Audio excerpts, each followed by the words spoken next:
वकास खान आ गए हैं भाई, वकास खान से बात करते हैं। हाँ जी, क्या हाल है? आज तो इन्होंने अपनी प्रोफाइल फोटो लगा ली। हाँ जी वकास भाई, क्या हाल है? जी गालिब कमाल साहब, क्या हाल है? ठीक हैं? बस जी हम ठीक हैं, आप सुनाएं। आपकी मर्जी होती है, जब दिल करता है म्यूट कर देते हैं, जब दिल करता है नीचे उतार देते हैं। अच्छा, तो आपने सैरी सैरी नहीं करनी है आपने? सैरी कर रहे हैं जनाब। अच्छा, अभी आप सैरी कर रहे हैं? अभी आपने अभी से सैरी शुरू कर दी है? पाकिस्तान में अभी फजर की अजान में कितना टाइम रह गया? अभी टाइम है। ये आपने तो फिर वो तो नहीं है वो, आपने क्या क्या किया? कोई एक्स्ट्रा मैदा एक लगवाया हुआ है? असल में कितने ये बजे होती है सैरी आजकल? सैरी सैरी में कोई जरूरी नहीं होता कि टाइम लिमिट। आप जब नहीं तो सैरी का सैरी टाइम कितने बजे होती है अभी पाकिस्तान में जी? मेरे ख्याल है रात के 1:37, 1:47 हुए हैं, है ना?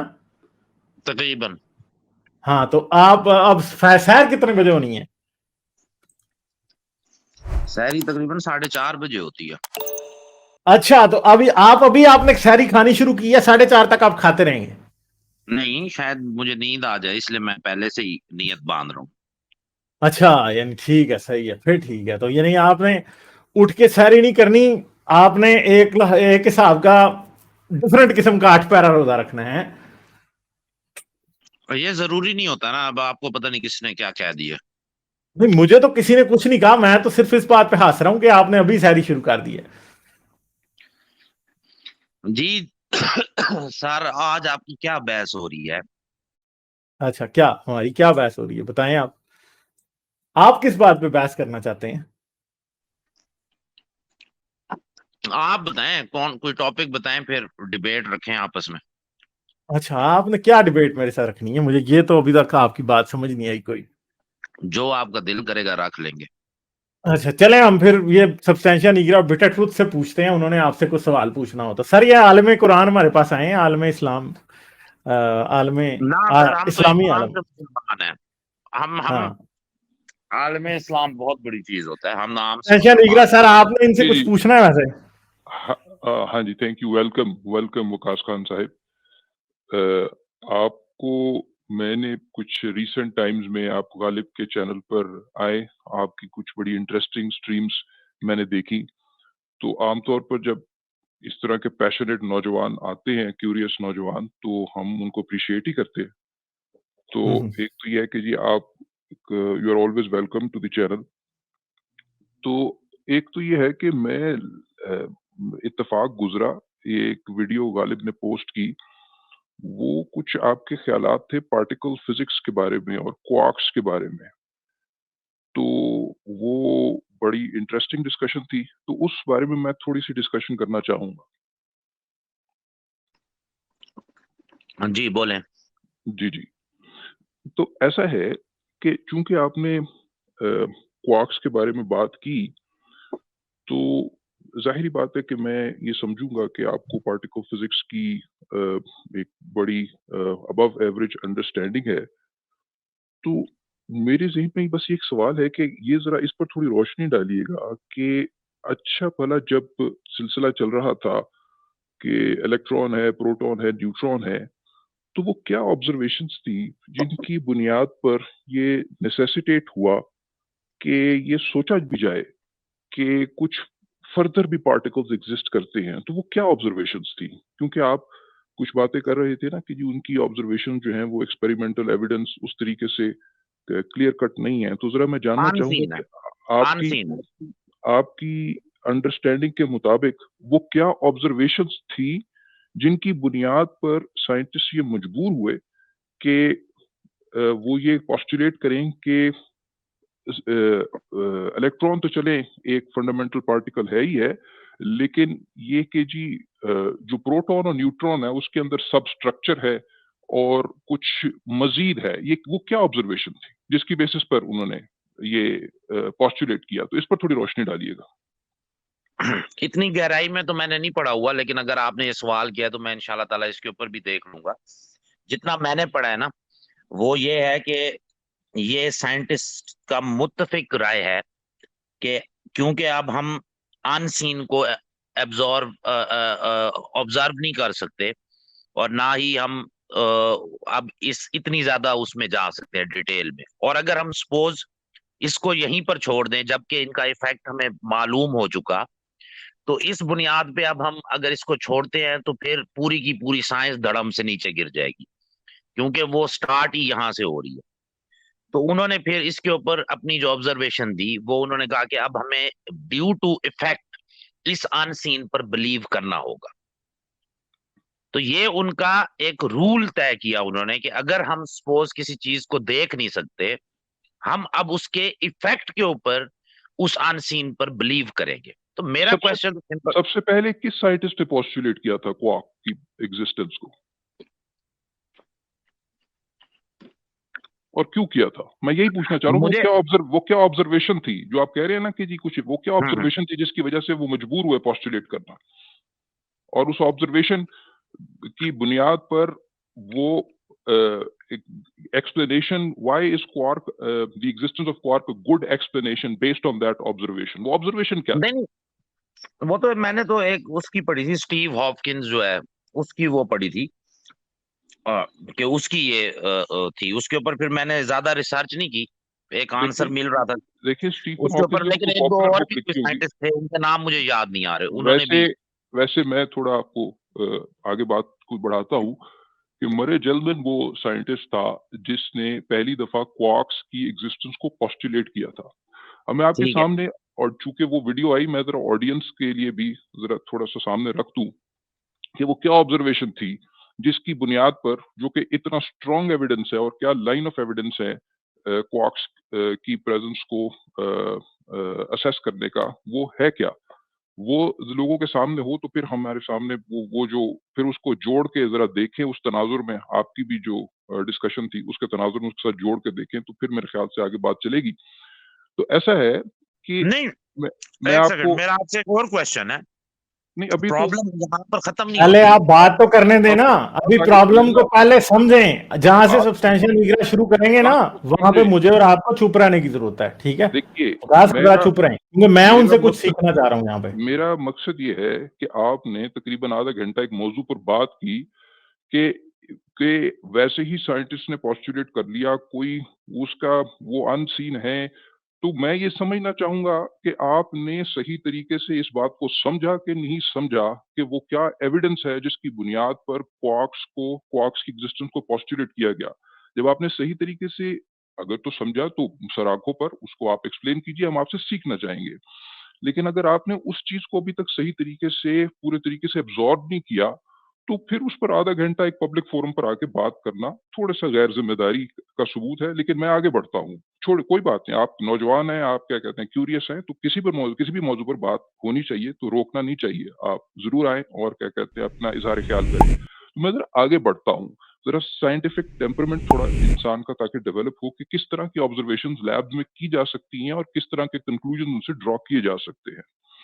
मैं एक एग्जांपल देता हूँ, वो ये है कि फर्ज करें आपके पास एक ब्लैक बॉक्स है, ठीक है, उसमें गोल्फ के बॉल्स हैं, ठीक है जी, गोल्फ के बॉल्स हैं उसके अंदर, और आपके पास उस ब्लैक बॉक्स की बेस के ऊपर एक ग्रिड ऑफ सेंसर्स है जिस पे आप वेट नाप सकते हैं, ठीक है, या मास जो है ना नाप सकते हैं, ठीक है। तो ऐसा है कि वो सारे गोल्फ बॉल्स उस सेंसर के ग्रिड के ऊपर पड़े हुए हैं, आपके पास रीडिंग आ रही है हर सेंसर की करीब 50-50 ग्राम, फॉर एग्जांपल 50-50 ग्राम की रीडिंग आ रही है। अब आप ये सोचना चाहते हैं कि क्या ये जो गोल्फ बॉल है ये इनडिस्ट्रक्टिबल है, क्या इसको फर्दर तोड़ा जा सकता है कि नहीं तोड़ा जा सकता? मैं देख नहीं रहा, मैं ऑब्जर्व नहीं कर रहा, मैं देख नहीं रहा उसको, ठीक है, मेरे पास कोई कैमरा नहीं लगा हुआ जो कि उन गोल्फ बॉल्स को देख सकता है। तो मैं कहता हूँ कि यार मैं ऐसा करता हूँ कि मैं इस ब्लैक बॉक्स को बड़ा स्ट्रांगली शेक करता हूँ, देखता हूँ कि ये गोल्फ बॉल्स जो हैं वो टूट पाते हैं कि नहीं टूट पाते। अगर टूटे, ये दोबारा से जब मैं इसको रोकूंगा, इनके ज़र्रात अगर गिरे उस सेंसर के ऊपर, तो अगर 50 ग्राम एक गोल्फ बॉल का वजन है, तो मेरे पास अगर कुछ इसके मल्टीपल्स आना, इससे छोटा अगर मैंने मास नापना शुरू कर दिया, फर्ज करें कि जी 50 को 45 कर लें अगर एग्जाम्पल के लिए, कि फर्ज करें मैंने 15 ग्राम के यूनिट्स को नापना शुरू कर दिया, या 15 के मल्टीपल में मेरे पास मास की रीडिंग्स आनी शुरू हो गई, तो मुझे बहरहाल ये मानना पड़ेगा कि इससे पहले 50-50 ग्राम मेजर हो रहा था, मैंने देखा तो नहीं है। ये बड़ा लॉजिकल कंक्लूजन है। मैं देखूं या ना देखूं उसको, आप एक बहुत लॉजिकल कंक्लूजन निकाल सकते हैं कि अगर आपके पास इनको जोल्ट करने के बाद अगर आपके पास नेक्स्ट मेजरमेंट 50 ग्राम से छोटी आ रही है, कोई फर्ज करें 60 ग्राम आ रही है जिसमें 45 और 15 है, खास तौर पे अगर मल्टीपल्स ऑफ 15, जो मैंने आपको एग्जांपल दी, अगर एक गोल्फ बॉल 45 ग्राम का था, उससे छोटे मल्टीपल्स भी आप जिसे कहते हैं फ्रैक्शंस ऑफ 45 ग्राम अगर मेजर कर पा रहे हैं, तो बड़ा लॉजिकल कंक्लूजन है, बड़ा स्ट्रॉन्ग एविडेंस है। ठीक है, दरअसल जो पार्टिकल एक्सेलरेटर की गेम है, ये मैं आम ऑडियंस को समझाने के लिए मैंने मिसाल दी है, वो इससे बहुत मिलती जुलती है, जहां पर आप ये फ्रैक्शनल, जो मैंने आपको मैथ्स की एग्जांपल दी, वहां पर आप फ्रैक्शनल चार्जेस को मेजर कर सकते हैं, कि जो आपका जो चार्ज है वो फर्ज करें प्रोटॉन का, उसके आप जब उसको जब वो टूटता है तो उसको आप उसके फ्रैक्शनल मल्टीपल्स मेजर कर सकते हैं। और भी बहुत सारे एविडेंस, लाइंस ऑफ एविडेंस है, लेकिन ये स्कैटरिंग एक्सपेरिमेंट्स कहलाते हैं और बहुत स्ट्रॉन्ग लाइन ऑफ एविडेंस है ये। ठीक है, चाहे आप ऑब्जर्व कर पाए या ना कर पाए। बाकी क्वार्क का मसला ये है कि क्वार्क पेयर्स में तो एग्जिस्ट करता है, आपकी 2 क्वार्क्स एग्जिस्ट करते हैं आपके, क्योंकि वो आप उनके चार्जेस मेजर कर सकते हैं, 3 क्वार्क्स एग्जिस्ट कर सकते हैं, चूंकि वो फ्रैक्शनल मल्टीपल्स में होते हैं, इस वजह से हम अज्यूम कर सकते हैं, एक कंक्लूड कर सकते हैं कि वो उससे छोटा एक यूनिट है। वो क्यों स्टेबल नहीं है, सिंगल एग्जिस्ट नहीं कर पाता, इसको फिजिक्स में, पार्टिकल फिजिक्स में कन्फाइनमेंट प्रॉब्लम कहते हैं, उस पर भी लोग जो है काम करते हैं, लेकिन वो एक सेपरेट स्टोरी है। बात ये है कि ये जो लाइन ऑफ एविडेंस है ना, ये इतना कंपेलिंग है और ये ऑब्जर्वेशन बेस्ड है। ठीक है, ये observation based line of evidence है, ये इतना कंपेलिंग है कि जो क्वार्क्स का एविडेंस है उसको ये कहना कि वो अनसीन है, ये एक काफी इलॉजिकल सी बात है। बाकी रही बात आपकी जो गॉड के एविडेंस की, कि गॉड अपना कोई क्या कहते हैं उस पे आप नहीं वो नहीं सर, उसको नहीं उस नहीं, पे लगाना गॉड के चाहते एविडेंस थे। को छोड़ देना, अभी इसी पर रहते हैं। मेरा एक क्वेश्चन है यहाँ पर आपसे। आप अपना क्वेश्चन कर अब लें, लेकिन आपने, मेरी बात मुकम्मल नहीं हुई, मेरी बात अभी मुकम्मल चले नहीं हुई। चले, नहीं भी गॉड को भी रहने देना, इसी पे नहीं, रहना, ये जो गॉड को थ्योरी रहने आप नहीं दिया बता जा रहे सकता, क्योंकि आपने उस डिस्कशन में गॉड की बात हैं, ये की जो ना। अभी क्योंकि आपने बात आपने की इससे है, खुदा साबित करने की कोशिश की थी, इसलिए गॉड को नहीं अपनी रहने बात दिया जा मुकम्मल हो सकता। लेने नहीं देना। नहीं, प्रॉब्लम ये है, सुन और तो लेना, नहीं, प्रॉब्लम ये है। वकास एक साहब, बात, आप दूसरे की बात को सुन गालिब लिया करें। कमाल साहब सुन लें, जो भाई ने बताया, यार क्या सुन वो लेना, अभी इसका, बात वो कह रहे हैं कि मुकम्मल नहीं हुई, तो आपने बीच में टांग जरूर मारनी। जिन्होंने ये थ्योरी पेश की, जिन्होंने ये बात बात मुकम्मल लिख नहीं हुई। के, करें वकास करें खान, करें बात वो कह रहे हैं पूरी नहीं हुई, मगर आप जो हैं, हाँ ठीक, करें देखिए, बात। ऐसा है, मुझे पता है कि आप बड़े पैशनेट हैं, नौजवान हैं, और आपके पास पूरा हक है कि अपनी नहीं नहीं, आपने जो भी रिलीजन को, स्टेटमेंट दिया, मैं उस पे एंड में क्वेश्चन आंसर करूंगा, क्योंकि अब वो बड़ा इलॉजिकल था। मैं अभी अभी जवाब अभी दूंगा। मेरी स्टेटमेंट खत्म नहीं हुई, अभी मेरी स्टेटमेंट खत्म नहीं हुई। ठीक है, जी और बोले बोले। सिर्फ एक स्टेटमेंट आगे से दे देने से उसको कि जी वो लॉजिकल है, ये लॉजिकल है, वो एक मीनिंगलेस बात है। ये लोगों ने सुना है नहीं कि ये नहीं, ये तो एक आप ऐसे कर रहे हैं, सुन तो ले, आप तो ये कह रहे हैं कि मैंने जो कह दिया वो लॉजिकल है, वकास साहब, आप ये सिर्फ चाहते हैं कि आगे बात चले ना, है ना? चले, वो जब ये कहा नहीं जाए ना कि नहीं, ये देखिए ना, आप गौर करें नहीं गालिब नहीं, क्या कमाल को, यार, मतलब अब भाई, आपको मतलब फिर इन्होंने हम आपको बात की म्यूट तो उन्होंने करेंगे, तो पहले फिर ही आप स्टेटमेंट कहेंगे। दे दी, इलॉजिकल होगी बात, मतलब अंदाजा करें। आप, क्योंकि मैंने जो आपको जो सारा लाइन ऑफ एविडेंस समझाया है, बताया है, ऐसे लैब में एक्सपेरिमेंट्स होते हैं, वो लोग जाके लुकअप कर सकते हैं। ठीक है, और वो अगर उससे डिफरेंट अगर क्या कहते हैं उनके पास इंफॉर्मेशन आए, तो फिर सर आंखों पर, घर बैठे बैठे, जिसको आम चेयर मेरा फिलोसफी सवाल कहते जो हैं। था बड़ा सिंपल सा है, आपने इतनी लंबी तमीद बांधी। सर आप अभी पहले अभी बात मेरी कर लें, ये बंदा बात नहीं करने देगा, इसका यही हाँ, तरीका है हमेशा से। हाँ, जब जब मैं अब नहीं, उनको म्यूट करने की जरूरत नहीं, मेरे ख्याल से एक म्यूचुअल रिस्पेक्ट होनी नहीं नहीं, चाहिए। ये नहीं करेंगे सर, ये इनको मैंने ना ये रिस्पेक्ट दे के देख ली हुई है ऑलरेडी। पॉइंट ये है कि जब मैं ये कहूं कि जी माइक गालिब के हवाले, गालिब इस शो का एंकर है, होस्ट है, उसके बाद आप बात करना शुरू कीजिए ना, जो एक तरीका है बात करने का, जो बात अभी मुकम्मल ही नहीं हुई। ठीक है जी। अच्छा जी, अब बात यह है कि ये जो लाइन ऑफ एविडेंस मैंने आपको तरीकाकार बताया, ये बात तो वाज़ेह है कि इस कॉल से पहले आप आगे जाकर ज़रूर इस पे पढ़िएगा और मज़ीद अपने इल्म और उसमें इज़ाफ़ा कीजिएगा। उससे तो ज़ाहिर-सी बात है कि हम एनकरेज ही आपको करते हैं।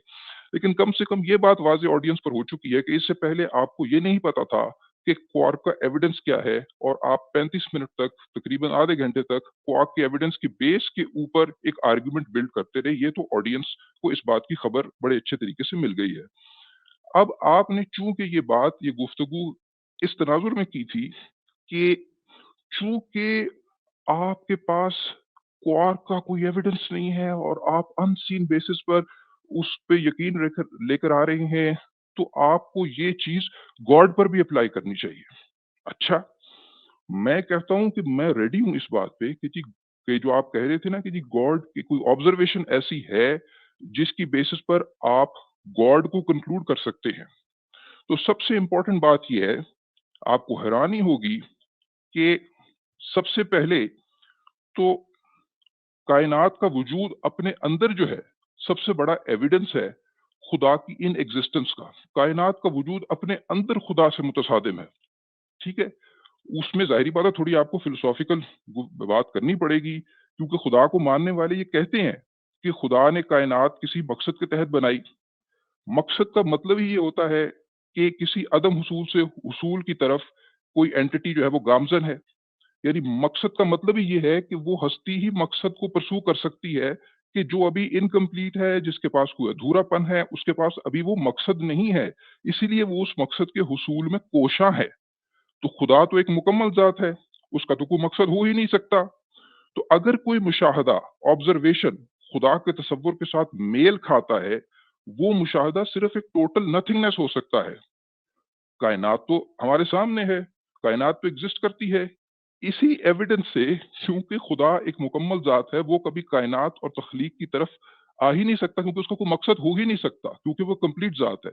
चूंकि कायनात मौजूद है, इसी इफेक्ट से हम कंक्लूड कर सकते हैं कि खुदा या खालिक मौजूद नहीं है। ये तो एक इम्पॉर्टेंट डिस्टिंक्शन है। तो आप कहते हैं कि खुदा की निशानियां हैं, खुदा की निशानियां नहीं है, खुदा के निशानात हैं, और वो सब निशान हैं जिनको कहते हैं सवालिया निशान। तो खुदा की जात के ऊपर सवालिया निशान है। इसके अलावा कई ऐसे इफेक्ट्स है, अगर हम मान भी लें, कई ऐसे इफेक्ट्स हैं जो खुदा की जात के साथ बिल्कुल मुतसादिम है। सारी कायनात में ट्रायल एंड एरर के बेस के ऊपर कायनात की एवोल्यूशन हो रही है। आपके अपने अंदर, आपको हम एविडेंस देंगे, आपको रेफरेंस के साथ साबित करेंगे कि इस वक्त आपके अपने अंदर, आपकी अपनी बॉडी के अंदर, जो कि शाहकार है, आपके बकौल के जी इंसानी बॉडी एक शाहकार है, उसके अंदर जो सेल डिवीजन हो रही है इस वक्त एज वी स्पीक नाउ, मेरे आपके अंदर ट्रायल एंड एरर हो रही है। ठीक है, जो आपकी जो डीएनए की जो कॉपीइंग है, उसमें एरर होते हैं, और वो जो उसकी कॉपीइंग एक्यूरेसी है, वो ट्रायल एंड एरर से इंप्रूव होती है, वो प्रूफ रीडिंग से इंप्रूव होती है। और ये कोई मैं एक्सेप्शन नहीं बता रहा, दरअसल जो हाई लेवल ऑफ एक्यूरेसी है वो achieve he trial and error से होता है। इन इन आंखें खोल देने वाले मुशाहदात की रोशनी में आपके पास कोई रूम नहीं रहता कि आप खुदा जैसे एक मफरूजे को एंटरटेन भी करें और मफरूजात की लिस्ट में उसको रखें भी। ये सूरत हाल है। और अब मैं क्या कहते हैं, खामोश होता हूँ, और आपके हवाले माइक है, और गालिब के हवाले माइक है, वो इसको एंकर हैं इस होस्ट के, वो जैसे क्या कहते हैं होस्ट करना चाहें। आगे चलिए।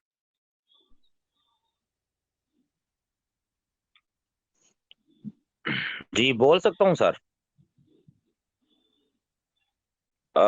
ठीक है, वो जी जी गालिब बोल तुम्हारा सकते काम। हैं, जब इजाजत दे दी जाए तो फिर बोल सकते हैं आप, सारी बात है। Thank you, thank you. हम्म। देखें, पहले पहले मेरे भाई ने जो बात की कि हम, और उन्होंने एग्जांपल दी कि एक ब्लैक बॉक्स है और उसके अंदर कुछ बॉल्स हैं और उनका वेट है, तो हम उन्हें नहीं देख पा रहे, तो हम उनके वेट की बुनियाद पर हम कंक्लूजन निकाल सकते हैं कि अगर जब हम उन्हें मजीद पार्टिसिपेट करते जाएंगे या उन्हें छोटा करते जाएंगे, जो भी उनकी सोच थी, तो उस तरीके से हमें पता चलता जाएगा।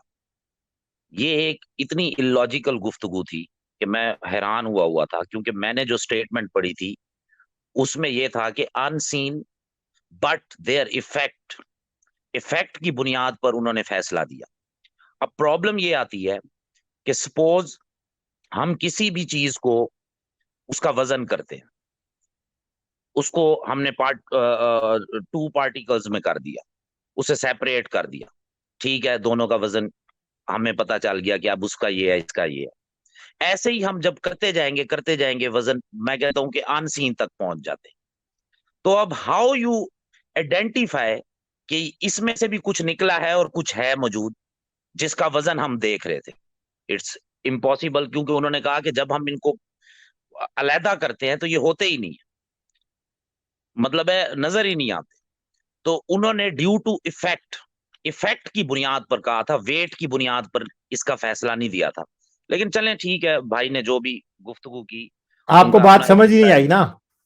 सबर करे, मुझे एक बात बताएं, एक मिनट ठहरें, एक मिसाल लेते हैं। अब आपको गेंदों वाली ठहर जाए ना वो चंदा जी, आप जब एक बात को अनसाइंटिफिक तरीके से करके अब आगे जाने की कोशिश कर रहे हैं तो हम उसे पकड़ेंगे ना, यही तो होता है इस चैनल पे। ठीक है, आप अगली दफा जब आप आते हैं तो टर्म्स एंड कंडीशन है ही ये आके, जब आप अनसाइंटिफिक बात करेंगे तो हम उसे पकड़ेंगे। सब्सटेंशियल निगरानी मेरे ख्याल है कि नहीं, एक मिनट ठहरे, आपको देनी पड़ेगी मिसाल मिस्त्रियों वाली। ठीक है, आपको जो डिसेंट साइंटिफिक लैंग्वेज वाली ठहर देना यार। अब आप लड़ने लग जाते हैं वकास साहब, आपसे मेरी कोई लड़ाई नहीं है मेरे प्यारे भाई। ठीक है, आपसे बात कर रहे हैं, आपकी पहले आवाज इतनी करख्त है ना कि यकीन करें ऐसे ही लगता है कि जैसे अभी आप छुरी मार देंगे थोड़ी देर में। ठीक है, तो थोड़ा सा सब्र करें। बात यह है कि उन्होंने आपको दी थी गेंदों की मिसाल। भाई एक मकान को जब आप तोड़ देते हैं ना तो उसके बाद खरादिये होते हैं जो उसकी ईंटें, उसका सरिया, हर चीज अलग कर देते हैं और ये बता देते हैं कि मकान इस चीज से बना था। यही काम आपके पार्टिकल कोलाइडर्स के अंदर जो ऑब्जर्वेशन लेते हैं लोग वो करते हैं। ठीक है, यही काम करते हैं वो भी। और आप कैसे ये कह सकते हैं कि ये नहीं पता लगेगा कि मकान किस बात से बना था अगर आपको मकान का मलबा दे दिया जाए तो? इसी असूल के तहत वो भी चेक कर लेते हैं। और वो आदमी बेवकूफ ही होगा जो ये कहेगा कि अच्छा जी मकान के मलबे से ये पता नहीं लग सकता कि मकान किस चीज से बना था। इसी तरह प्रोटॉन्स को तोड़ के, एटम्स को तोड़ के पार्टिकल्स का पता लगाया जाता है। अगर आप ये कहें कि कोई इलेक्ट्रॉन को या क्वार्क को या प्रोटॉन को अपनी आंख से देखेगा, तो भाई आंख से तो कोई भी नहीं देख सकता ना, कैसे देखेगा आंख से? ठीक है, क्योंकि आंख को तो फोटोन पे काम करती है, तो फोटोन, वो पार्टिकल जो है फोटोन से थोड़े ही बड़े होते हैं, बहुत ज्यादा बड़े तो नहीं होते। ठीक है, वो भी क्वांटम रैल्म के पार्टिकल हैं, ये भी क्वांटम रैल्म का पार्टिकल है। तो इसलिए आपकी आंख तो एक फोटॉन को देख ही नहीं सकती ना अकेले को, उसको तो बड़े सारे फोटॉन्स चाहिए, तो वो नहीं कर सकेगी।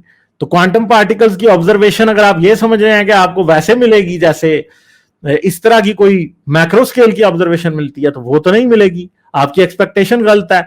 और दूसरी बात है कि अगर आप ये समझते हैं कि आपको क्वांटम मैकेनिक्स की समझ नहीं है, मुझे भी नहीं है, ठीक है, तो मैं ये समझूं कि सारी दुनिया को ही नहीं समझ और वो ऐसे ही बस गप्पे छोड़ रहे हैं, तो फिर ये नेक्स्ट लेवल स्टूपिडिटी मैंने आपको एक रेफरेंस भेजा, वो जरा खोलें, और डिस्कवरी जी सर मैं खोलता हूं। एक रेफरेंस है, वो पीडीएफ जरा खोलें। इन्होंने जहां से भी पढ़ा था, अगर वो कोई क्रिएशनिस्ट वेबसाइट थी तो हम कुछ कह नहीं सकते, तो लेकिन जो मुझे लगता है इन्होंने शायद, बस अब क्या मैं कहूं, मैं ना ही कुछ कहूं तो बेहतर है। नहीं वैसे जरा रेफरेंस खोलिए ना, मैं आपको दिखाता हूं। रेफरेंस सारा होल था ही इस पे सर आपको नहीं पता वकास खान साहब कि क्वार्क्स कैसे डिस्कवर हुए थे, ये तो बात उस दिन भी कंफर्म हो गई थी। जी सर आप बताएं कहां से पढ़ना है। इसमें हाईलाइट किया हुआ है, जरा आप देखिए। सबसे पहले कि ये जो पहली चीज जो हाईलाइट है, इसमें मैं जिस जेलमैन का जिक्र कर रहा था उसका पूरा नाम मरे जेलमैन है, जिसने प्रपोज किया था, क्योंकि उनके पास ऑब्जर्वेशंस आ रही थी, these particles had to have electrical charges equal to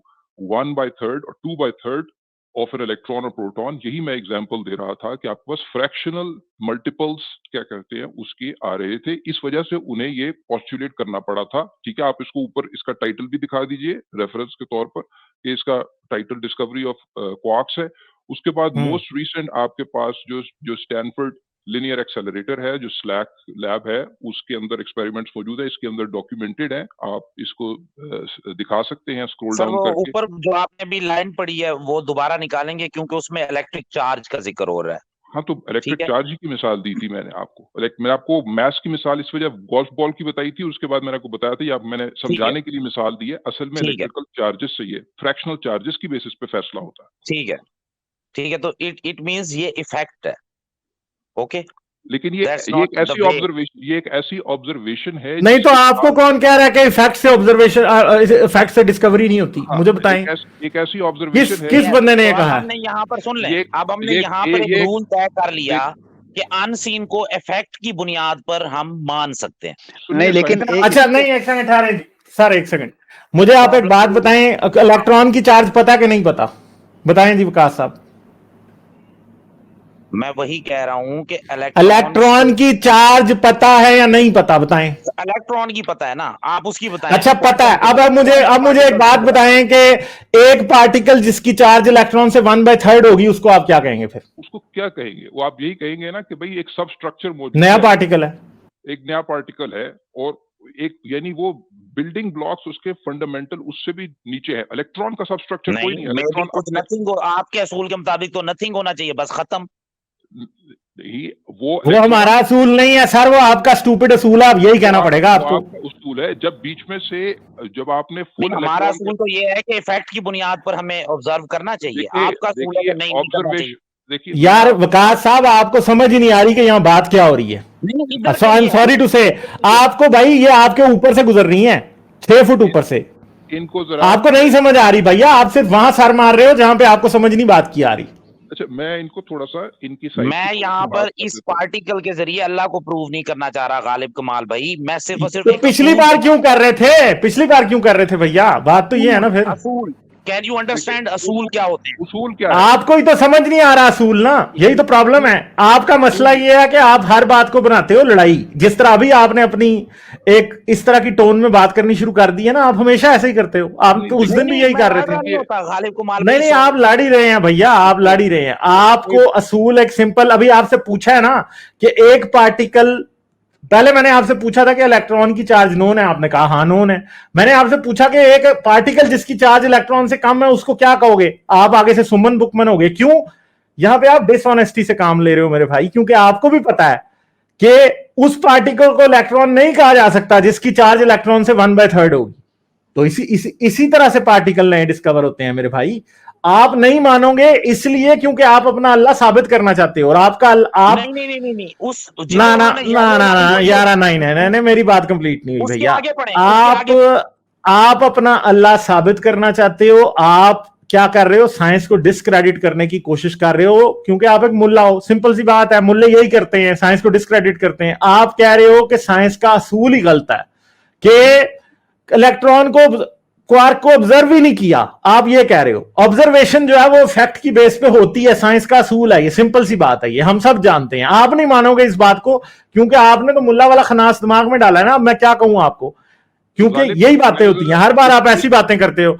तो भाई एक पार्टिकल जिसका चार्ज इलेक्ट्रॉन वाला नहीं है, तो भैया उसको इलेक्ट्रॉन आप कह ही नहीं सकते, आपको मानना पड़ेगा नया इलेक्ट्रॉन है। अब मसला यह है कि क्वार्क्स की कुछ प्रॉपर्टीज पोस्टुलेट हुई थी, अब वो पार्टिकल जो है चार्ज में भी और बाकी प्रॉपर्टीज में भी उन प्रॉपर्टीज से मैच कर गया, तो फिर उसको क्वार्क ही कहेंगे ना।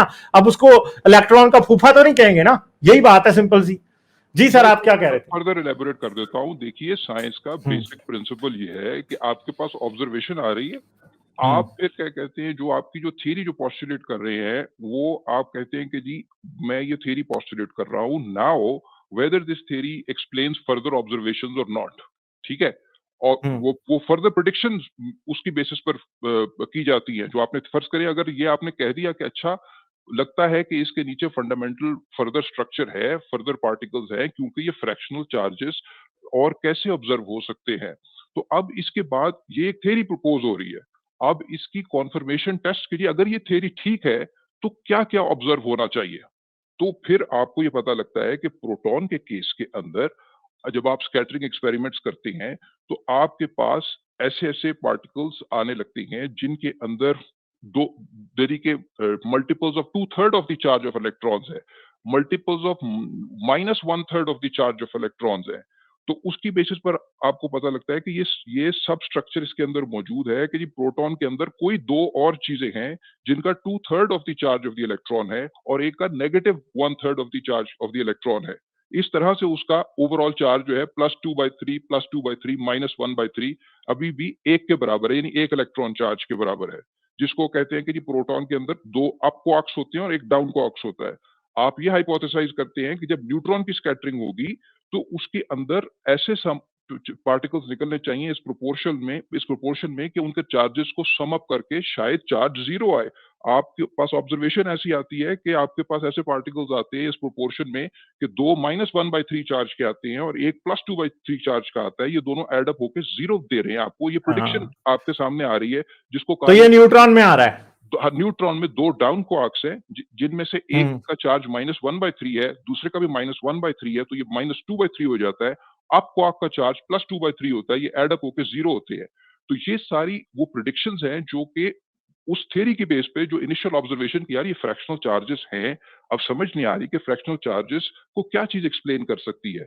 तो आप हाइपोथेसाइज़ करते हैं, फिर आप साइंस की वो जो थ्योरी आपने हाइपोथेसाइज़ की है, उसकी बेसिस पे आप फर्दर प्रेडिक्शंस करते हैं। वो प्रेडिक्शंस भी ऑब्जर्वेशंस की सूरत में जब कंफर्म होती हैं, तो आपकी वो थ्योरी फर्दर स्ट्रेंथन होती है और वो कल को अपडेट भी हो सकती है। इंपॉर्टेंट बात ये है, लेकिन इस वक्त इतना स्ट्रॉन्ग एविडेंस है क्वार्क्स के बारे में, फंडामेंटल पार्टिकल्स के बारे में तकरीबन इस वक्त 12 फंडामेंटल पार्टिकल्स हैं, 6 आपके क्वार्क्स है, 6 लेप्टॉन्स है। पार्टिकल फिजिक्स की पूरी फील्ड है, पूरी डिसिप्लिन है। 8-8, 9-9 साल लगते हैं आपको as a particle physicist train होने में। 8-8, 9-9 साल यानी 4 से 5 सबसे साल। कॉम्प्लेक्स क्वांटम फिजिक्स है सर। अभी सारी बात है, मैं तो बात करते हुए डरता हूँ इसके ऊपर, सीधी सी बात है। 4 से 5 साल तो आपकी अंडर ग्रेजुएट फिजिक्स है जिसमें बेसिक आपकी फाउंडेशन क्या कहते हैं बिल्ड होती है। फिर उसके बाद 6 साल की तकरीबन पीएचडी होती है, उसके बाद 3-4 साल की कोई पोस्ट डॉक होती है, उसके बाद जाके आप कुछ लैब में अपना कोई पहला प्रोजेक्ट सेटअप करने के काबिल होते हैं और गुफ्तगू करने के काबिल होते हैं। तो मैं बड़ा हैरान हुआ कि कहीं इधर-उधर से पढ़ के, लेकिन अगेन चूंकि यंग स्टूडेंट हैं तो उनको अट्रैक्ट करने के लिए अगर कोई भी पॉइंट ऑफ एंट्री हो, चाहे वो क्रिएशनिस्ट वेबसाइट से उन्होंने कहीं से पढ़ लिया है या कहीं से पढ़ लिया है, I think now there would be increased interest in our esteemed caller जो बड़े नौजवान हैं और पैशनेट हैं to learn about particle physics. तो मैं उन्हें दावत दूंगा कि आप सर मजीद जितने ये नौजवान है उतना ही मैं भी नौजवान हूँ, और मैं अपने आप को नौजवान नहीं समझता चलिए जो भी है वो पिछली वीडियो में को आपकी डिस्कशन हो रही थी इनके साथ कि जी किसी किस साल मैट्रिक किया, तो वो उन्होंने क्योंकि मैट्रिक एक किस्म की रिवील कर देता है, तो उन्होंने को 2002 2001 बताया था। तो मैं रिलेटिव टर्म में बात कर रहा हूँ, ठीक है जी, मैं पुराना आदमी हूँ, ऐसा कह लेते हैं। तो एक नौजवान है ये, तो मेरे ख्याल से अगर वो अट्रैक्ट हो रहे हैं पार्टिकल फिजिक्स को पढ़ने के लिए, तो उनको दावत देते हैं कि जी ज़रूर आप अप्लाई करें, आप क्या कहते हैं फर्दर स्टडीज करें पार्टिकल फिजिक्स में। सर इसको मैं हटा दूं या अभी लगा रहा है स्क्रीन पे? नहीं, इसको हटा दें। तो ये मेरा पॉइंट है कि जी किसी मौजूद चले इनसे हम ले लेते हैं। मुझे तो अभी तक ये समझ नहीं आई कि डिसएग्रीमेंट ये करना किस बात पे चाह रहे हैं, क्योंकि उस दिन भी यही मसला था। ठीक है, यही तो सर प्रॉब्लम है। आप सच्चे हैं, आपको क्या डर है जो आप बार बार सर मसला ये है कि जब देखें मेरे चैनल पे ना एक असूल है, जब को गलत साइंस बताए ना तो फिर हम करेक्ट साइंस बताने को पूरा चांस देते हैं, क्योंकि साइंस है एक मुश्किल चीज। जब कोई बंदा साइंस में कोई ऐसी बात कर दे ना तो फिर हम उसे करेक्ट करने में टाइम लगाते हैं, और साइंस लोगों को जरा समझानी पड़ती है, फिर समझ आती है। ठीक है, हाँ। सबस्टेनिया निग्रा साहब ने जो लिंक दिया था वो लिंक दोबारा खोलें और वही येलो लाइन दोबारा खोलें। उसके आगे की जो लाइन है ना वो उसको काउंटर कर रही है, जरा काइंडली वो खोलेंगे, उसे हम पढ़ते हैं, हम उसको चलें जी, ये पढ़ा लेते हैं जी इनको, ये भी इनको समझाना पड़ेगा। नो प्रॉब्लम निकालें। वाह वाह, क्या बात है जी। अच्छा जी, कौन सी लाइन कर रही है जी? ये देखें, इन्होंने लिखा है कि have electrical charges equal to 1/3 और 2/3 of that of an electron और proton. Extensive searches for particles with such fractional charge were made during the rest of the decade in ordinary matter, in cosmic rays, and at high energy accelerators, all without success. अगली line भी पढ़े, तो फिर उससे अगली पढ़े, चलते पढ़ते जाए ना, पढ़ते जाए आगे पढ़े।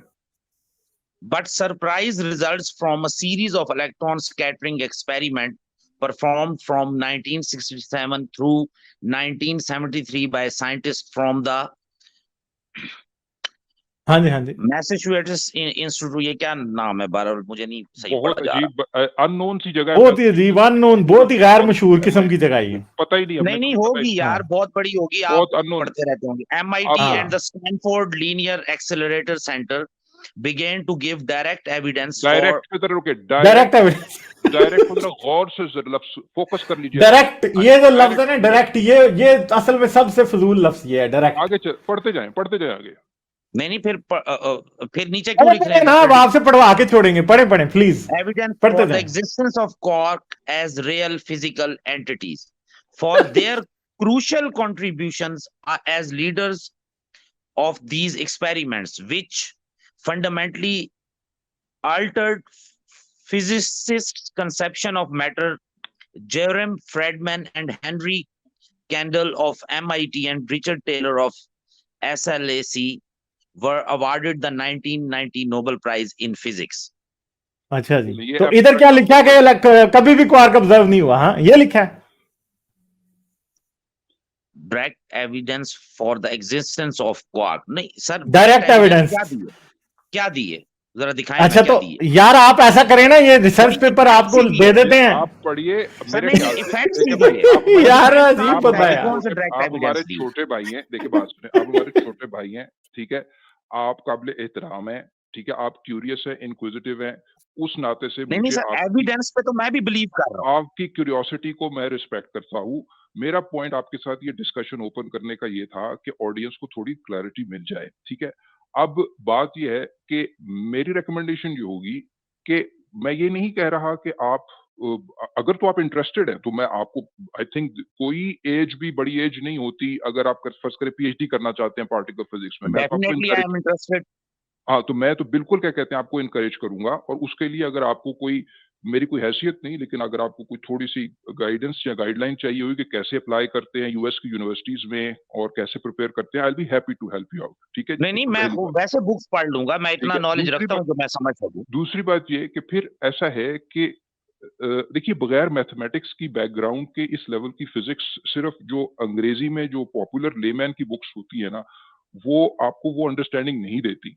लेकिन सर ये जो अभी पैराग्राफ मैंने पढ़ा है उसकी आपको समझ नहीं आई, पता क्या बात है, वो ये बात कर रहे हैं, ये जो मैंने हाईलाइट किया ना ब्लू वाला, चंदा एक मिनट ठहर जाए, जो आपने अभी साइंस पे एक बात फिर गलत किया, मुझे करेक्ट करने दें। ये जो आप पढ़ा है ना, आपने उसका गलत मतलब लिया या आपको समझ नहीं आई, आई एम सॉरी, मुझे नहीं पता। मैं एक बात सिंपल सी बात है सर, एक सेकंड सर, एक बात सिर्फ मैं मुकम्मल करूं। मेरा रिकमेंडेशन ये होगा कि अगले 2 साल आप डेडिकेट करें, मिनिमम 2 years रेकमेंड करें, पॉपुलर बुक से स्टार्ट करें, पार्टिकल फिजिक्स की कोई पॉपुलर बुक से स्टार्ट करें, और फिर अल्टीमेटली अगर आप अगर एक फॉर्मल एजुकेशन नहीं ले सकते या आपको लगता है कि आपकी प्रायोरिटीज में शामिल नहीं है, तो मैथमेटिक्स के अंदर ऑनलाइन कोर्सेज लेना शुरू करें, 2 साल उस पर लगाएं, और फिर उसके बाद कुछ पार्टिकल फिजिक्स और क्वांटम मैकेनिक्स के ऊपर 1-2 कोर्सेज लें, और 3 साल के 3 साढ़े 3 साल के अरसे के बाद हम एक डिस्कशन फिर क्या कहते हैं करेंगे, और अगर जिंदगी रही तो। और मेरे ख्याल से मुझे आपसे सीखने से बहुत कुछ मिलेगा जब आप इतना कुछ क्या कहते हैं प्रिपेयर करेंगे, तो आई वुड बी, मैं जरूर करूंगा। निगरा साहब मेरा क्वेश्चन वहीं पर खड़ा है, उसका जवाब दे दें। ये जो भी हमने पूरा पैराग्राफ पढ़ा है, इससे आपने क्या मतलब है कि मुझे जरा समझाए ना, क्योंकि मैंने जो समझा है, सुन ले, मैं आप ही से समझने की कोशिश करूंगा। जो मैंने समझा है कि उन्होंने पहले कहा कि चलें वो आप सब्सटेंशिया निगरा तो पहले ही समझा चुके हैं, मेरे जैसा नामचीज बंदा आपको बता देगा कि इस पैराग्राफ का क्या मतलब है, ठीक है। उसने सबसे पहले शुरू किया, आप 2 लाइनें पढ़ के ना बीच में से, आप समझ रहे हैं, आपको सारा समझ आ गया। जस्ट 20 years ago, उसका पता क्या मतलब था, जब उन्होंने ये बात की है ना कि पहले ऑब्जर्व नहीं होते थे और कॉस्मिक रेज में नहीं होते। पहली बात है, कॉस्मिक रेज में क्वार्क्स नहीं होते, यह बात आज हमें पता है। इस बात को ना, ये जो डिस्कवरी है ना, इसको 30 साल हो चुकी है। कॉस्मिक रेज में क्वार्क्स नहीं होते भाई। कॉस्मिक रेज में alpha particles, beta particles, neutrons, जो कि न्यूट्रॉन्स और प्रोटॉन्स होते हैं, ठीक है, वो होते हैं, इलेक्ट्रॉन्स होते हैं, ठीक है, ये चीजें होती हैं, क्वार्क्स नहीं होते। दूसरी बात यह है कि पहले 1967 तक, इसका मतलब यह है कि 1967 तक जो पार्टिकल एक्सेलरेटर थे वो इतने पावरफुल नहीं थे कि वो क्वार्क्स को ऑब्जर्व कर सकते। 1967 से लेकर 1973 के दरमियान पहली बार क्वार्क्स ऑब्जर्व होने शुरू हुए। 2 पार्टिकल एक्सेलरेटर थे भैया, ये लिखा है, गौर से पढ़ोगे दोबारा पता चल जाएगा। मुझे वही उधर लिखा है एविडेंस का, ये नहीं लिखा कि ओ चंदा, ये मतलब एक तो यही तो बात है ना विकास मियां, यहाँ पे आप सिर्फ और सिर्फ, अब मेरे मुंह से कुछ निकलेगा फिर कहोगे मुझे, ठीक है, ये जो आप सिर्फ और सिर्फ ऊपर वाली लाइन को डेड कर दिया ना, ना ना चंदा मैंने नहीं किया डेड, आपने अपना दिमाग डेड कर लिया। प्रॉब्लम ये है कि बंदे की एक बार दाढ़ी निकल आए ना तो उसका दिमाग हमेशा के लिए फारग हो जाता है। ये बात आप साबित कर रहे हो यहाँ पे, ठीक है। आपकी बस ना मसला ये है कि आप लोग जो मुल्ले लोगों को ना, आपका दिमाग जो है ना वो होता ही नहीं है। किसी टखने में भी जो है ना कहना तो ही ना टखने की, सही है। ये बंदा ये चाहता है, ये जहालत का लेवल इसका ये है। अब मेरे मुंह से निकलेगा कुछ, साइंस की बात इनको समझ आती नहीं है कोई भी, ठीक है। ये चाह रहा है कि इसके सिर्फ और सिर्फ जो एब्स्ट्रैक्ट के पोर्शन में से हम इसको ये बता दें कि हाँ भाई ऐसे, और वो पीछे पूरा सब्सटेंशिया निगरा ने बताया है। मगर ये कूड़ मगज लोग जो है ना, इनको ये बातें समझ नहीं आती कोई, सर ज्यूरम ठीक है। क्यों ना ना ओ भाई नहीं, छोड़ दे भाई। ओ मुल्ला इधर आके अपनी बड़बड़ ना करो, ठीक है। साइंस की मां बहन एक कर रहे हो इतनी देर से, वाह ये इतनी देर से इस बंदे की बातें चल रही है, ये कैसे हो सकता है, ये कैसे हो सकता है। ओ भाई आपको साइंस का कख नहीं पता, ठीक है। जो आप बता रहे हैं ना वो चुप करके सुनो। ये मौलवीपना अपना उधर रखना अपने पास, देखिए ठीक है। गालिब, ये बंदे सिर्फ जलील होने के लिए आते हैं और इनको साइंस का कख पता नहीं होता, और आगे इधर जाके अपनी बातें करते हैं इस तरह की। तो जाके अपने मौलवी से पूछो ना जाके, उसको क्या पता है, आपके मोहम्मद को क्या पता था। इधर बात आके कर रहे हो क्वार्कों की। गालिब जरा रीकैप बेटा, टू एक मिनट दीजिएगा मुझे, जरा रीकैप कर ले कि हुआ क्या पिछले आधे पौने घंटे में। रीकैप करना बड़ा जरूरी होता है। मेरे ख्याल से बहुत ही मैंने तो गुफ्तगू बहुत एंजॉय की है, ठीक है। अगर उनके लहजे में थोड़ी करख्तगी और वो तेजी आ रही थी, नहीं सर करख्तगी की बात नहीं है सर, मसला ये है कि वो बंदा ये कह रहा है कि उसका कहां चिट्टा है और चिट्टा ही रहेगा हमेशा के लिए। तो मेरे उसको मैं तो एंजॉय कर रहा हूँ, मुज़ाकखेज़ बात है ना। देखें क्या है, कहाँ से बात शुरू हुई थी, बात यहाँ से शुरू हुई थी और मैंने उनको पूरा मौका दिया और मैंने कहा कि अगर वो समझ इसको कुछ आ नहीं रहा होता और इंटरप्ट कर देता, बस हमें ये मसला है सर। वो सिखा सकते हैं। मैंने इसी वजह से पूछा कि हमें नहीं सर, वो आप तो कॉमेडी कर रहे हैं, बार बार ये कह रहे हैं कि ये आपको सिखा सकते हैं, छोड़ दें सर। हमें बताएं कि वो क्या ऑब्जर्वेशनल एविडेंस था, ठीक है। उस पर जाहिर बात है कि वो उनको नहीं मालूम था, लेकिन इससे मैं उनको कुछ ये नहीं कह रहा कि कोई नेगेटिव बात है। भी अगर पढ़ेंगे 5-6 साल का प्रोजेक्ट रखेंगे, बिल्ड करेंगे, अचानक आप ये पॉपुलर बुक्स पढ़ के एक साइंटिफिक एविडेंस, ना मैथमेटिक्स की बैकग्राउंड, ना अंडर ग्रेजुएट फिजिक्स की बैकग्राउंड, ना आपने क्लासिकल फिजिक्स पढ़ी हुई है, तो क्वांटम मैकेनिक्स तो दूर की बात है। तो मुश्किल काम है, एक स्टेप बाय स्टेप करके प्रोग्रेसिवली आप बैकग्राउंड बिल्ड करते हैं। नंबर 1 मजे की बात यह, सबसे मुज़ाहिर बात यह, और कॉन्फिडेंस जो है वो हमारी यंग जनरेशन में जो है उसकी मैं दाद देता हूँ। ये पैशन और कॉन्फिडेंस कहीं चैनलाइज हो जाए किसी पॉजिटिव साइड पर तो सर आंखों पर क्या अच्छी बात है कि वो उसकी कोई बैकग्राउंड नहीं थी पहले, और उसके बाद ही is now challenging with perfect confidence कि ओह जैसे मैंने एक बग निकाल लिया है based on one sentence in the abstract of a paper without bothering to read what is following, ठीक है। अच्छा, अब अगर वो चाहेंगे तो हाई लेवल पर उनको आगे स्लैक एक्सपेरिमेंट्स भी समझा देंगे, लेकिन मैं चाहता हूँ वो खुद पढ़े। जब तक इंसान खुद नहीं पढ़ता उसके कॉन्सेप्ट क्रिस्टलाइज नहीं होते। और जो मैंने उनको प्रोजेक्ट बताया है 3-4 साल का, वो भी एक एम्बिशियस क्या कहते हैं टाइमलाइन है। मैंने पहले बताया कि आपको 8 साल लगते हैं पार्टिकल फिजिक्स की एबीसी 101 समझने के लिए। ये मैं बड़ी जिम्मेदारी से बात कर रहा हूँ। तो और जब आप कर भी लेते हैं तो एक पार्टिकल फिजिसिस्ट को भी बहुत एक नैरो चीज का इल्म होता है। बहुत सारी उसको अपने जो कंटेम्पररी और जो उसके कॉलीग्स होते हैं उनकी बातों की भी पूरी तरीके से समझ नहीं होती। और उसके इस रियलिटी के तनाजुर में इतना बड़ा लेवल ऑफ कॉन्फिडेंस कि एक पेपर की इस लाइन में से और आगे पढ़े बगैर इतना कॉन्फिडेंस, ये तो हाँ, 4 लाइनों पे रिजेक्ट कर दिया जी, क्वार्क्स कभी किसी ने ऑब्जर्व नहीं किए। दाद ही दे सकते हैं। तो हमारी इस्तदा और गुजारिश यंग जनरेशन से यही है कि जरा समझें कि जिस मौजू पर जिस डिसिप्लिन में बात हो रही है, सर यहाँ पे बात यंग जनरेशन से नहीं है ना, मलंग जनरेशन से हो रही है असल में। अब क्या किया जाए। एक्सपीरियंसेस भी आपको मैच्योर करते हैं ना। हमें लगता है कि हमारे जो ये मोहतरम कॉलर थे उनके एक्सपीरियंसेस ऐसे अभी नहीं हो सके किसी अनफॉर्चुनेट सर्कमस्टांसेस की वजह से, मोस्ट लाइकली कि वो लेवल ऑफ मैच्योरिटी नहीं आ पा रहा उम्र के साथ साथ। देखिए माहो साल की गुजरान सिर्फ तो मैच्योरिटी का गारंटी नहीं देती ना, तो वो किसी सर्कमस्टांसेस में होंगे तो जिसकी वजह से ये ultimately man is the product of circumstances किसी हद तक। लेकिन यह है कि कम से कम अगर ये बात आपके सामने वाजे हो रही है तो ऑनेस्टली बैठकर 2-3 साल लगाएं, फिर इन मौजूआत पर इन चैनल्स पर आकर बात करें। उससे पहले मेरे ख्याल से कोई प्रोडक्टिव डिस्कशन नहीं हो पाएगी। चलिए, बहुत टाइम दिया है हाँ, हमने। और जो आगे पीछे बात कर रहे थे, जो पीछे बात कर देखें, मैं ऑडियंस के लिए सिर्फ एक दफा दोबारा बता दूं, सब्सटेंशिया निग्रा ने जो बात की इस पैराग्राफ को सर एक दफा एक्सप्लेन करना जो है ना अभी जरूरी हो गया, तो इसलिए मैं इसको एक दफा एक्सप्लेन कर लूं। फुल टेक्स्ट क्या है? Just 20 years ago physicists were beginning to realize that the protons and neutrons at the heart of atomic nucleus are not elementary particles after all। 20 साल पहले साइंसदानों को इस बात का अंदाजा हो गया था कि प्रोटॉन्स और न्यूट्रॉन्स जो है फंडामेंटल पार्टिकल नहीं है। इलेक्ट्रॉन एक फंडामेंटल पार्टिकल है, प्रोटॉन एक फोटॉन एक फंडामेंटल पार्टिकल है, और बहुत से फंडामेंटल पार्टिकल्स हैं। Instead they appear to be composed of curious point like objects called quarks. तो थ्योराइज हो रहा था कि क्वार्क्स हैं ये, ठीक है। A name borrowed from the line in James Joyce's novel Finnegans Wake, ठीक है। तो ये नॉवल था जिसके अंदर क्वार्क्स के पार्टिकल्स के बारे में एक नाम वहां से लिया गया था। फर्स्ट प्रपोज्ड इन 1964 बाय ग्लेन मैन एंड ज़्वीग। ये दोनों वो नोबेल लॉरिएट्स हैं जिन्होंने प्रपोज किए थे। These particles had to have electrical charges. बहुत बड़ा नाम है गालिब मरे जेलमैन। मैं आपको बताया कि मैं बचपन में 90s में इसकी किताब थी क्वार्क्स एंड क्विज़ार, वो मेरे सराहने पढ़ी होती थी। मैं कई बार मैंने इस मरे जेलमैन की किताब क्वार्क्स एंड क्विज़ार्स मशहूर किताब है।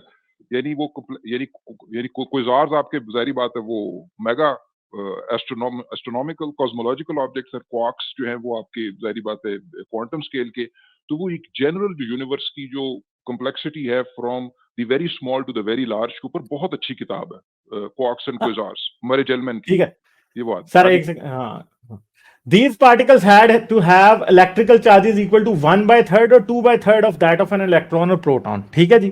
तो ये जो पार्टिकल्स थे इनकी चार्ज या तो 1/3 होनी थी या 2/3 ऑफ दैट। एक क्वार्क जो है, अप क्वार्क है जो उसकी 1/3 होती है, और दूसरा जो होता है डाउन क्वार्क उसकी 2/3। मैं शायद उल्टा बता रहा हूं, ठीक है सर, करेक्ट कर दीजिएगा अगर नहीं। Extensive searches for particles with such fractional charges were made during the rest of the decade. तो 1960s की डेकेड के अंदर वो इनको ऑब्जर्व करने की बड़ी कोशिश करते रहे इन ऑर्डिनरी मैटर। अब ऑर्डिनरी मैटर में कॉस्मिक रेज के अंदर एट हाई एनर्जी एक्सेलरेटर्स। अब जाहिर बात है कि हर आने वाली डेकेड के साथ जो पार्टिकल एक्सेलरेटर्स हैं वो जिस तरह, इनका भी एक मूर्स लॉ है जिसके अंदर ये हमेशा से इंप्रूव हुए हैं, ठीक है, वो हो रहे थे ऑल विदाउट सक्सेस। तो मगर इनको नहीं मिला। But surprise results from a series of electron scattering experiments performed from 1967 through 1973 by scientists from the Massachusetts Institute of Technology and Stanford Linear Accelerator Center began to give direct evidence for the existence of quarks। तो ये जो है ना यहां से लेके यहां तक, ठीक है, इसको हम करते हैं, इसकी हम हाईलाइट करते हैं रिमूव। यहां से began to give real evidence for quarks, ठीक है। ये देखें, ये जो है ना, ये direct evidence for the existence of quarks as real physical entities. अब मसला ये है कि ये ना यहां पे क्या कर रहे हैं, जैसे कुरान की आयतों को, एक आयत को पकड़ के उसके अंदर उसका मतलब निकालते हैं ना, दूसरी आयत को टोटली रिजेक्ट करते हैं। ये बिल्कुल वही काम कर रहे हैं। वो इब्ने मरियम कहते हैं ना कि कुरान को एक कंटिन्यूअस टेक्स्ट की तरह पढ़ना चाहिए, आयत नंबर हटा के, ठीक है, तो सही मतलब समझ आएगा। तो यहां पे क्या है, ये क्या कर रहे हैं, ये सिर्फ पिछला वो जो रेड में है ना उसके ऊपर बेस करके कह रहे हैं नहीं बस इधर बात खत्म कर दो, इससे आगे हमने नहीं जाना। मसला ये है कि कहानी शुरू इससे आगे होती है ना। 1960s में आना ही नहीं चाह रहे ना, ये 1960s हाँ, से पहले रुक जाना चाहते हैं, ठीक है। एक तो ये बात है। दूसरा ये कि अब क्योंकि बात चली पड़ी है तो ऑडियंस के लिए जनरल भाई देखें, जो पार्टिकल एक्सेलरेटर है वो इन प्रिंसिपल तो एक स्ट्रेट फॉरवर्ड चीज है, ठीक है, लेकिन वो क्यों इतना मसला पड़ता है बड़े पार्टिकल एक्सेलरेटर, हाई एनर्जीज पर एक्सेलरेट करने के लिए पार्टिकल्स को आपको इतनी बड़ी इन्वेस्टमेंट और इतना क्यों करना पड़ता है? क्योंकि मुझे ये बताएं कि जो पार्टिकल्स को एक्सेलरेट करने का क्या तरीका हो सकता है। साइंस के स्टूडेंट्स है हमारे ऑडियंस में, ठीक है, जो अगर जो चार्ज पार्टिकल्स हैं उनको एक्सेलरेट करने का बुनियादी तौर पे जो तरीका है वो ये है कि आप उनको एक स्ट्रॉन्ग इलेक्ट्रिक फील्ड में क्या कहते हैं लेकर आते हैं। आपको वो हाई इलेक्ट्रिक फील्ड क्या कहते हैं क्रिएट करना पड़ती है, जो कि बड़ी एक्सपेंसिव है बियॉन्ड सर्टेन। उसकी वजह से बड़े बड़े पार्टिकल एक्सेलरेटर बनाना पड़ते हैं। उसके बाद मसला यहाँ खत्म नहीं है कि आपने एक बड़ी स्ट्रॉन्ग इलेक्ट्रिक फील्ड सेटअप कर लिया, उसके हैजर्ड्स भी होते हैं बहुत बड़े। तो इसीलिए आपको ये इतने बड़े बड़े जो अंडरग्राउंड एक्सेलरेटर बनाने पड़ते हैं वो किस वजह से बनाने पड़ते हैं, नंबर एक। नंबर दो, जो पार्टिकल्स को आपने जो स्टीयर करना है, ये तो आपने उनको इनिशियल पुश दे दी, ये कोई हाथ में बॉल उठा के कोई बंदा नहीं क्या कहते हैं फेंक रहा, वो under the influence of that electric field accelerate हो रहे हैं। फिर उनको स्टीयर करने के लिए बहुत ही कंट्रोल्ड अंदाज में वो मैग्नेटिक फील्ड्स लगानी पड़ती हैं, जिसकी वजह से और आप उनको कंट्रोल कर सकते हैं, फिर उनका पाथ, अगर वो चार्ज पार्टिकल्स हैं और इलेक्ट्रोमैग्नेटिक फोर्सेस को रिस्पॉन्ड कर रहे हैं, तो वो पाथ कैसे ट्रैक होता है, वो आगे डिटेक्टर कैसे हैं, डिटेक्टर का डिजाइन है, वो वक्त के साथ साथ कैसे इंप्रूव होते आए हैं, इन सारों की एक यानी कि मेरा इल्म तो बहुत महदूद है, मुझे बहुत ही सरफेस अंडरस्टैंडिंग है, ना होने के बराबर अंडरस्टैंडिंग है। इस लेवल की अंडरस्टैंडिंग है, एटलीस्ट मैं थोड़ा फिजिक्स, पार्टिकल फिजिक्स के साथ इंटरेक्ट कर सकता हूँ, वरना मेरा इल्म बहुत महदूद है। लेकिन वो कम से कम गुफ्तगू करने की, थोड़ी कॉन्वर्सेशन करने की, कोई वोकैबुलरी डेवलप करें, कोई मैथमेटिक्स की बैकग्राउंड बिल्ड करें, फिजिक्स की बैकग्राउंड बिल्ड करें, फिर इन मौजूआत पर बात करें। ये मेरी सिर्फ इस्तदा है। लोग चाहे वो यंग जनरेशन है, चाहे ओल्ड जनरेशन है। हाँ, और एक सिंपल सी बात है कि भाई ये ग्रीन लाइन जो है ना, ये साबित कर रही है यहाँ पे, और जो इस पेपर का ये लैंडमार्क पेपर है भैया, ये वो पेपर है जिनके ऊपर नोबेल प्राइज मिले हुए हैं, ये ऐसे ही पेपर नहीं है, ठीक है। Began to give direct evidence for the existence of quarks as real physical entities. ये कह रहे हैं ये इफेक्ट है, और इफेक्ट ऑब्जर्वेशन नहीं होता भाई, साइंस की डेफिनेशन में इफेक्ट ऑब्जर्वेशन ही होता है। और इफेक्ट, अगर आप ये कहेंगे क्वांटम पार्टिकल आपको क्वार्क हाथ में पकड़ा दे ताकि आप मुंह में डाल लें, तो भाई ऐसे नहीं होता, ठीक है। ये चीजें क्वांटम लेवल पे नहीं होती। इसका फिर इसी तरह से बात हो सकती है। और क्या होता है, लाइक, शेयर और सब्सक्राइब करना मत भूलें। इसके साथ साथ आप मेरे चैनल को पेट्रियन पर सपोर्ट कर सकते हैं। पेट्रियन का लिंक वीडियो की डिस्क्रिप्शन में है।